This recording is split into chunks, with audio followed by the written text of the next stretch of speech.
Hello dear students, we are here with Organometallics Module 4 Part D, which is basically based on lithiation via lithium halogen exchange reactions as well as lithiation of heterocyclic compounds.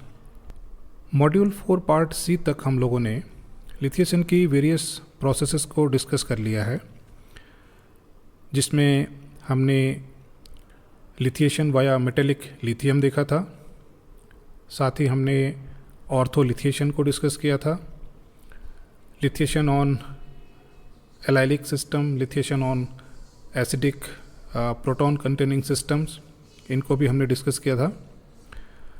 इसके बाद 4C में हम लोगों ने देखा था कि कैसे एक्टिवेटेड sp3 कार्बन पर हम हाइड्रोजन को रिप्लेस करा के लिथियम को इनकॉर्पोरेट कर सकते हैं, जिसके लिए चिलेटिंग लिगेंड्स और कोऑर्डिनेटिंग लिगेंड्स जिसे हम कहते हैं, उनकी जो इम्पोर्टेंस है, उनका जो प्रेजेंस है, उसको हमने देखा था कि क्यों वो उनकी प्रेजेंस नेसेसरी है, कैसे एक नॉन एक्टिवेटेड sp3 कार्बन को लिथिएशन किया जा सकता है through increasing the reactivity of organolithium reagent which we are using for lithium incorporation in sp3 carbon hydrogen bond. साथ ही हमने अल्फा लिथिएशन देखा था, बीटा लिथिएशन देखा था अमाइड्स में, और विनाइल लिथियम फॉर्मेशन भी हमने, जिसको कि हम सेपेरो रिएक्शन में डिस्कस करते हैं, वहाँ तक हमने डिस्कस कर लिया था। आज के इस टॉपिक में हम जो डिस्कस करने जा रहे हैं वो है lithiation via lithium halogen exchange reactions. Lithium halogen exchange reactions जो हैं वो बहुत इम्पॉर्टेंट रोल प्ले करती हैं for the preparation of stereo defined lithium.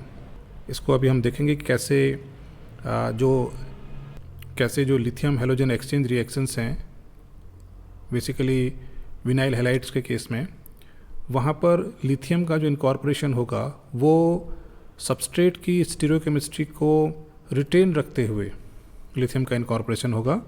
इसको हम अभी आने वाले एग्जांपल्स में देखेंगे। लिथियम हैलोजन एक्सचेंज रिएक्शन के लिए जैसा कि स्टैंडर्ड रिएक्शन यहाँ पर दिखाई गई है, इस स्टैंडर्ड रिएक्शन में आप देख रहे हैं कि RX कोई एल्किल हैलाइड है। ये एल्किल हैलाइड एक किसी ऑर्गेनोमेटेलिक रिएजेंट, सिंस इससे पिछले जो लेक्चर्स हुए थे उसमें हमने डिस्कस किया था कि कैसे ऑर्गेनोलिथियम रिएजेंट्स कमर्शियली अवेलेबल हैं। तो by using these commercially available organolithium reagents, we can prepare other organometallic reagents as well.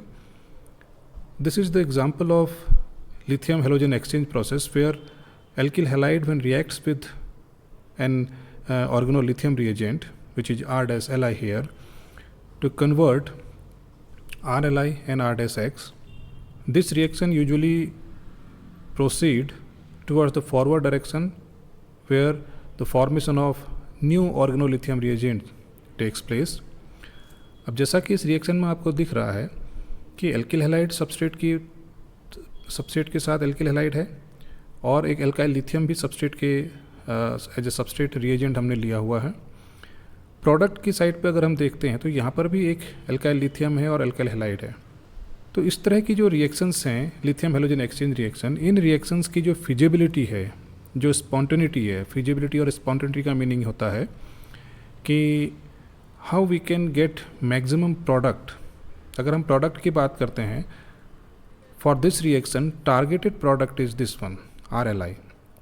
Okay, our major intention is to form this RLi in major extent or as a major product, but you can see these two can also react together to give you back the substrate what we had used for preparation of this RLi. तो इस तरह की जो reactions होती हैं, इन reactions का extent of formation of product means कि कैसे प्रोडक्ट का फॉर्मेशन ज़्यादा होगा, ये इस बात पर डिपेंड करेगा कि जो ये रिएजेंट है, ऑर्गेनोलिथियम रिएजेंट जो बन रहा है, ये ऑर्गेनोलिथियम रिएजेंट कितना स्टेबल है। स्टेबल का मीनिंग ये कितना रिएक्टिव है। Since we know that organolithium reagents are basic in nature and the carbon part of organolithium reagent is carbanionic in character. Therefore, if we compare the reactivity of organolithium, what we have taken as a reagent, and organolithium reagent which is forming as a product, जब हम इन दोनों की reactivity या stability को compare करेंगे तो इस reaction की जो फिजिबिलिटी है, इस रिएक्शन का जो extent of formation of product है, that will depend on the stability of this RLI. Means this product RLI or organolithium compound which is forming, the stability of this compound must be higher than the stability of R-Li. It means reactivity of R-Li should be greater than the reactivity of RLI. Clear? और in terms of इसको हम base के comparison में कह सकते हैं, since carbon part of organolithium is carbanionic in character, therefore these organolithium reagents are highly basic in nature. अब अगर स्टेबिलिटी ज़्यादा होगा तो इसका मीनिंग क्या होगा कि कार्बेनाइन का स्टेबिलिटी अगर ज़्यादा होगा तो इसकी बेसिसिटी कम होगी, और अगर बेसिसिटी कम होगी तो उसका रिएक्टिविटी भी कम होगा. इट मीन्स जो भी ऑर्गेनोलिथियम रिएजेंट आप प्रिपेयर करेंगे during lithium halogen exchange process, ये ऑर्गेनोलिथियम रिएजेंट का जो बेसिसिटी होगा, जो रिएक्टिविटी होगा, that should be higher than the basicity और reactivity of newly formed organolithium reagent. Clear हो गया? ओके. देयरफॉर जैसा कि हमने पिछले लेक्चर्स में भी डिस्कस किया था कि since organolithium reagents are basic in nature, if we compare the basicity of different organolithium reagents, say for example we have methyl lithium, we have ethyl lithium, we have propyl lithium, isopropyl lithium, or we have tertiary butyl lithium, we have n-butyl lithium. इन सब के case में tertiary butyl lithium जो होगा वो highly basic in nature होगा and highly reactive in nature होगा. Therefore इस तरह की रिएक्शन जब आप पढ़ रहे होंगे for lithium halogen exchange process, always it is better to use tertiary butyl lithium reagent as a reagent for formation of new organolithium reagent. Clear हो गया? Second thing, अगर हम एल्काइल हैलाइड के केस की हम बात करते हैं कि एल्काइल हैलाइड किस तरह का होना चाहिए, तो एल्काइल हैलाइड के लिए ये कहा जाता है exchange between sp3Li, okay, exchange between sp3Li and sp2X. ये तो जैसे टर्सरी ब्यूटाइल लिथियम हमने कहा था, ये टर्सरी ब्यूटाइल लिथियम होगा, यानी कि कार्बन जो है टर्सरी ब्यूटाइल लिथियम का कार्बन sp3 है. लिथिएटिंग रेजेंट आप जो लेंगे वो sp3Cli लेंगे, sp3 कार्बन होना चाहिए और लिथियम के साथ उसका रिएजेंट होना चाहिए. लेकिन जो एल्किल हैलाइड लेंगे, इस एल्किल हैलाइड में जो बेस्ट आपको रिजल्ट्स मिलेंगे वो तब मिलेंगे जब आप इस R को sp2 कार्बन लेंगे. For example vinyl halide, alkenyl halides जिसे हम कहते हैं, ये sp2X हो जाएगा, ये sp3Li हो जाएगा. तो जैसे ही sp2X से यहाँ पर आपको sp2Li मिलेगा, sp2Li का बेसिसिटी या स्टेबिलिटी अगर हम कहते हैं तो बेसिसिटी कम होगी, स्टेबिलिटी ज़्यादा होगी in compare to this. Therefore ये जो प्रोडक्ट बनेगा आपको, वो प्रोडक्ट आप उसको आइसोलेट कर सकते हैं. अब एल्केनिल लिथियम रिएजेंट्स की बात करते हैं. एल्केनिल लिथियम रिएजेंट का मतलब कि हमें जो लिथिएशन करना है वो sp2 कार्बन पर लिथिएशन करना है. फॉर एग्जांपल दिस, इस एग्जांपल में आपको दिख रहा है कि जैसा हमने अभी डिस्कस किया था कि alkyl halide must have sp2CX bond. This is sp2CX bond, ये वीकर बेस है.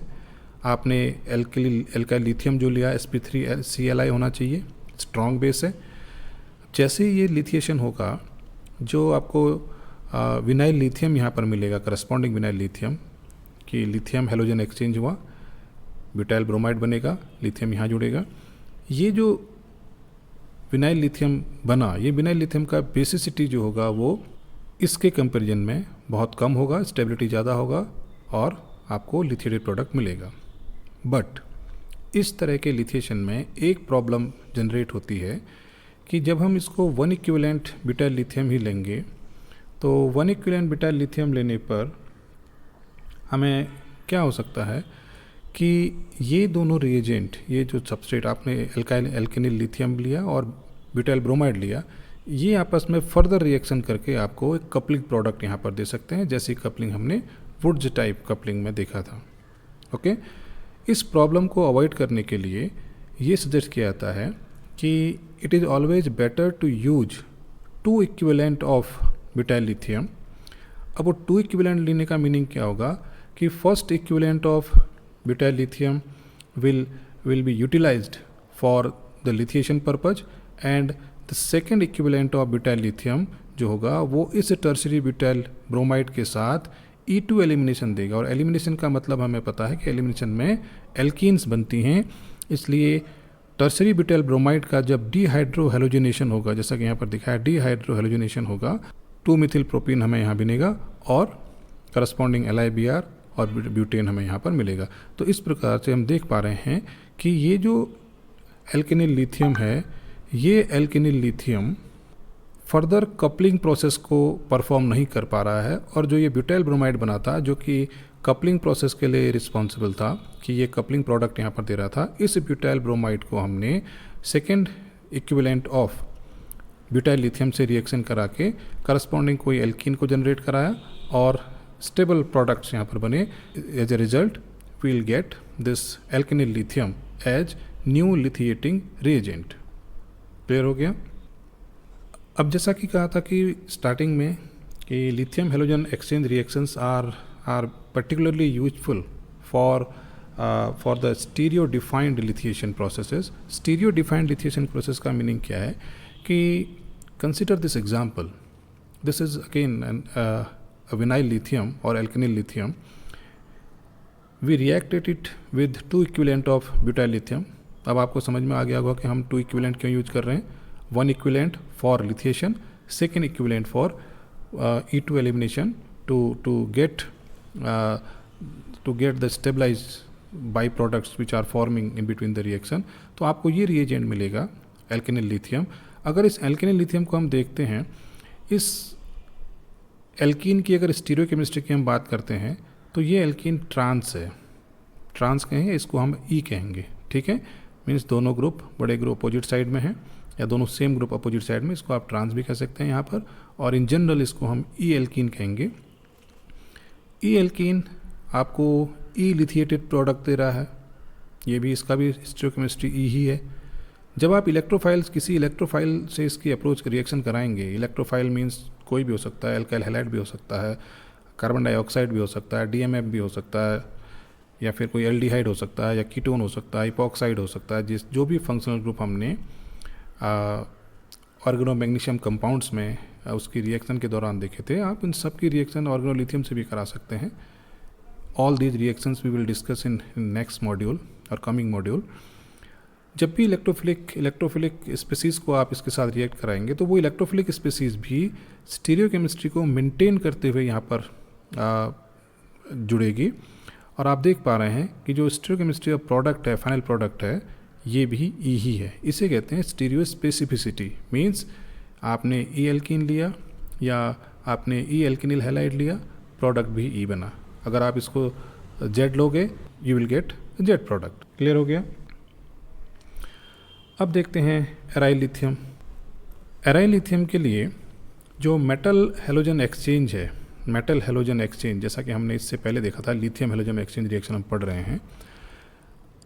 If we have this kind of aryl halide, aromatic ring के साथ हमारे पास एक मिथाइल ग्रुप जुड़ा हुआ है और एक ब्रोमाइड एटम जुड़ा हुआ है, तो ये एक एराइल ब्रोमाइड सिस्टम है।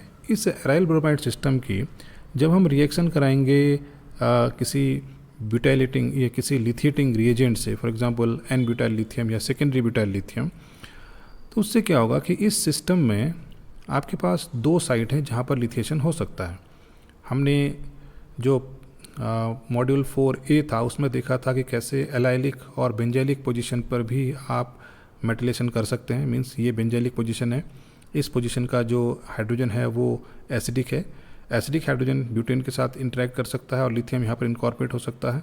सिमिलरली लिथियम हेलोजन एक्सचेंज भी हमारे यहाँ पर मिल सकता है। तो 2 साइट हमारे पास अवेलेबल हैं, एक साइट ये है और दूसरी साइट ये है। इन दोनों साइट्स में लिथिएशन ईजिली हो सकता है। क्वेश्चन ये है कि जब हमारे पास दो अवेलेबल साइट्स हों जहाँ पर कि लिथिएशन हो सकता है, तो कौन सी साइट पर लिथिएशन होगा, ये आप देख पा रहे हैं कि ये लिथियम हाइड्रोजन एक्सचेंज है और यहाँ पर जो हो रहा है वो लिथियम हैलोजन एक्सचेंज है। ये दोनों प्रोसेस पॉसिबल हो सकती हैं। However lithium halogen exchange is very fast process in compare to lithium hydrogen exchange, therefore ये स्लो प्रोसेस होगा, ये फास्ट प्रोसेस होगा। तो इसको देखने से आपको पता लगेगा कि लिथियम हैलोजन एक्सचेंज ही यहाँ पर एज अ मेजर प्रोडक्ट बनेगा, ये माइनर प्रोडक्ट बनेगा। इफ़ वी ट्यून और if we control the reaction conditions, then we can get the maximum or exclusively this lithium halogen exchange product. Clear? Substrate यहाँ पर आपको दिख रहा है 2-ब्रोमोप्रिडीन।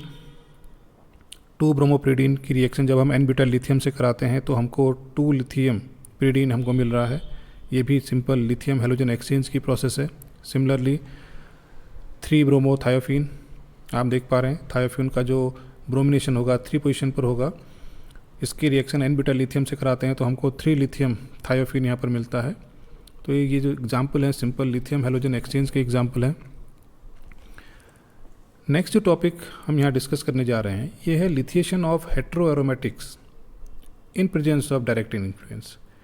नॉर्मली जो हेट्रो एरोमेटिक सिस्टम्स होते हैं वो हेट्रो एरोमेटिक सिस्टम के लिए कहा जाता है कि if we have simple hetero aromatic compound, say for example pyridine, say for example thiophene, furan, pyrrole etcetera, ऐसे सबस्ट्रेट के केस में अगर आप लिथिएशन करा रहे हैं तो लिथिएशन की जो प्रिफर्ड साइट होती है वो नेक्स्ट टू हेट्रो एटम होती है। मीन्स कि नेक्स्ट टू हेट्रो एटम इस तरह से जैसा कि दिख रहा है सेकेंड पोजीशन। हाउएवर जब ऑलरेडी हमारे पास सेकेंड किसी इस हेट्रो एरोमेटिक सिस्टम में किसी भी पोजीशन पर कोई फंक्शनल ग्रुप जुड़ा हुआ है, then the lithiation will be guided by this functional group. इसीलिए हमने कहा कि lithiation of hetero aromatics in presence of directing influence, ये डायरेक्टिंग इन्फ्लुएंस इसका रहेगा। ये इनकमिंग लिथियम को गाइड करेगा कि where that lithium has to be attached. Okay, for example जैसे यहाँ दिखाया गया है सेकेंड पर है। अब ग्रुप क्या क्या हो सकते हैं, एल्कोक्सी हो सकता है, एमीन हो सकता है, कार्बोक्सिल एस्टर हो सकता है, एल्काइल एमीन हो सकते हैं और अमाइड हो सकते हैं। इस तरह से CF3 हो सकता है और इसको हम कार्बिनॉल ग्रुप कह सकते हैं, एसिटल हो सकते हैं। इस तरह से कोई भी ग्रुप आप यहाँ पर देख सकते हैं। इस तरह के ये जब ग्रुप रहेंगे, इन ग्रुपों में इलेक्ट्रॉन डोनेटिंग ग्रुप भी हो सकते हैं, इलेक्ट्रॉन विड्रॉइंग ग्रुप भी हो सकते हैं। इस प्रकार के जो लिथिएशन है, इस लिथिएशन में इस ग्रुप का इलेक्ट्रॉन डोनेटिंग या इलेक्ट्रॉन विड्रॉइंग ग्रुप से ज़्यादा जो इफ़ेक्टिव जो रोल होगा वो रोल होगा कि कोऑर्डिनेटिंग जो coordination with this incoming lithium, जैसे कि हमने ऑर्थो लिथिएशन में भी पढ़ा था। तो आप देख पा रहे हैं कि अगर ये G जुड़ा है तो इसके ठीक नेक्स्ट पोजीशन पर आके लिथियम जुड़ रहा है, because this all groups are very good coordinating group with lithium. Similarly example 2 में अगर हम देखते हैं तो लिथिएशन की प्रोसेस ये है, हमारे पास साइट यहाँ पर लिथिएशन हो रहा है। अब ये जो लिथिएशन है ये कंपेरेटिवली मोर एसिडिक हाइड्रोजन यहाँ पर है, बिकॉज आप देख पा रहे हैं कि ये जो नाइट्रोजन है, इस नाइट्रोजन में जो ये जो पोजीशन है, इस बॉन्ड को अगर आप शिफ्ट करेंगे इस तरह से तो ये जो पोजीशन बनेगी, ये पोजीशन अगर मैं नेगेटिव यहाँ पर लेके आता हूँ तो ये चार्ज डिलोकलाइज पर कर सकता है। तो ये हाइड्रोजन जो है वो एसिडिक हाइड्रोजन हमारे पास है। इसके ऑर्थो पोजीशन पर भी है, दूसरा ऑर्थो लिथिएशन भी हो सकता है। तो इस पर दो इफेक्ट एक साथ कर रहे हैं। सिमिलरली इस एग्जांपल में आप देखिए थर्ड एग्जांपल में पिरिडीन का जो पोजीशन 3 होता है, पिरिडीन की position 3 relatively more acidic position होती है और इसके ऑर्थो पर भी है, इसलिए प्रिफर्ड पोजीशन जो रहेगी वो थर्ड रहेगी, या तो ये रहेगी या लिथियम यहाँ भी जुड़ सकता है। कुछ एग्जांपल्स हमने यहाँ पर दिए हैं, जैसा कि हेट्रो एटम के केस में हमने कहा था कि इफ़ हेट्रो एरोमेटिक सिस्टम जो नॉन सब्स्टिट्यूट होगा तो उसके केस में जो लिथिएशन होगा नेक्स्ट टू हेट्रो एटम होगा, जिसकी पोजीशन ये है, इसके ठीक नेक्स्ट पोजीशन ये है, then lithiation will take place over here. R may be any coordinating group that will facilitate this lithiation via coordinating with the lithium. Similarly, second example है LDA आपने लिया. LDA stands for lithium diisopropylamide. Lithium diisopropylamide का means nitrogen के साथ 2 isopropyl units होंगी और ये highly basic strong base है, तो इस प्रोटॉन को यहाँ से लेके आसानी से जा सकता है. Therefore lithiation will occur at this position. In third example, अब इसमें आप देख पा रहे हैं कि हमने एक हेट्रो साइक्लिक जो कंपाउंड है उसके साथ एक एमाइड ग्रुप जुड़ा हुआ है. एमाइड के लिए हमने पहले भी पढ़ा था कि when amide groups are present in any aromatic system then next to amide group जो होगा वो लिथिएशन होगा, but we have to use a coordinating ligand और chelating ligand like TMEDA. TMEDA इस ब्यूटाइल लिथियम की रिएक्टिविटी को बढ़ा देता है. Therefore this reagent can react at this position which is sterically crowded.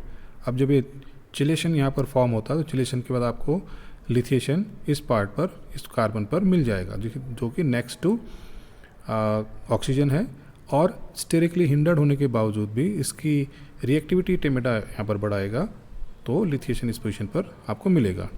लेकिन if we perform this reaction in absence of TMEDA then this butyl lithium can not easily approach on this sterically hindered carbon.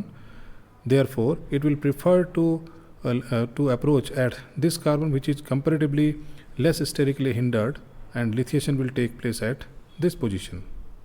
Okay, next to heteroatom ही है, पर जब आपने टेमेडा लिया तो इस पर हुआ क्योंकि यहाँ पर आपको सेकेंडरी इंट्रैक्शन दिख रहा है. लेकिन जैसे ही आपने टेमेडा नहीं लिया, कोऑर्डिनेटिंग एजेंट को नहीं लिया, तो लिथिएशन यहाँ पर सेकेंड जो पोजीशन है अवेलेबल पोजीशन जो कि स्टेरिकली लेस हिंडर्ड भी है उस पर लिथिएशन होगा. क्लियर? कुछ एग्जांपल्स देख लेते हैं. ये विनाइल लिथियम फॉर्मेशन का एग्जांपल है लिथियम हैलोजन एक्सचेंज से. ओके, सिमिलरली आप देख पा रहे हैं कि ये जो यूनिट होती है 3 मेंबर्ड साइक्लिक जो यूनिट होती है इसको भी हम एक डबल बॉन्ड इक्विवेलेंट मानते हैं. Butyl lithium, tertiary butyl lithium, highly basic system आपने लिया, हैलोजन के साथ लिथियम हैलोजन एक्सचेंज करेगा और करस्पॉन्डिंग आपको लिथिएटेड प्रोडक्ट मिलेगा. थर्ड एग्जांपल में आप देख सकते हैं कि यहाँ पर भी कोई एल्केनिल लिथियम लिया हुआ है और इसकी स्टीरियोकेमिस्ट्री को मेंटेन करते हुए ये एल्केनिल लिथियम को यहाँ पर प्रोड्यूस कर रहा है. इस एग्जांपल में भी आप देख पा रहे हैं कि ये जो नाइट्रो ग्रुप है, इस नाइट्रो ग्रुप के ठीक जो सेकंड पोजीशन है यहाँ पर लिथियम के साथ सेकेंडरी इंट्रैक्शन पॉसिबल हो सकता है. देयरफॉर लिथिएशन की साइट जो पॉसिबल साइट्स हैं वो आपके पास 2 हैं. 1 यहाँ पर भी लिथिएशन हो सकता है, सेकंड यहाँ भी लिथिएशन हो सकता है. मींस लिथियम हैलोजन एक्सचेंज यहाँ भी परफॉर्म हो सकता है और लिथियम हैलोजन एक्सचेंज यहाँ भी हो सकता है. कीमोसेलेक्टिवली, यहाँ पर कीमोसेलेक्टिविटी का इश्यू है. Chemoselectively this butyl lithium will lithiated this carbon because at this position when lithium will attach, it has secondary interaction of this oxygen which will stabilize this system more in compared to when lithiation takes place at this position. Clear हो गया? तो आज के इस lecture में हम यहीं तक एंड करते हैं. कमिंग जो लेक्चर होगा उस लेक्चर में हम applications of organolithium reagents in organic synthesis देखेंगे. ओके, तो आज के लेक्चर में हमने क्या क्या देखा? हमने देखा कि लिथिएशन वाया मेटल हैलोजन एक्सचेंज और लिथियम हैलोजन एक्सचेंज, जहाँ पर कि एल्केनिल लिथियम्स के प्रिपरेशन हमने देखी, उसकी स्टीरियो स्पेसिफिसिटी को डिस्कस किया. साथ ही हमने ये भी देखा कि हेट्रो एरोमेटिक सिस्टम में जब लिथिएशन होगा तो उसमें जो डायरेक्ट जो ग्रुप ऑलरेडी प्रेजेंट होगा हेट्रो एरोमेटिक सिस्टम में, उस ग्रुप का जो डायरेक्टिंग इफेक्ट होगा कि किस पोजीशन पर लिथियम को डायरेक्ट करेगा, ये हमने देखा था. और उसका जो बेसिक रीजन है कि always lithiation will prefer at that particular site where more acidity of hydrogen will be created और जनरेटेड. जो ग्रुप होगा वो ग्रुप जिस पोजीशन पर हाइड्रोजन की एसिडिटी को बढ़ा रहा होगा रिलेटिवली, उस पोजीशन पर आसानी से लिथिएशन हो जाएगा. तो आज के लेक्चर में इतना ही है। Thank you for watching.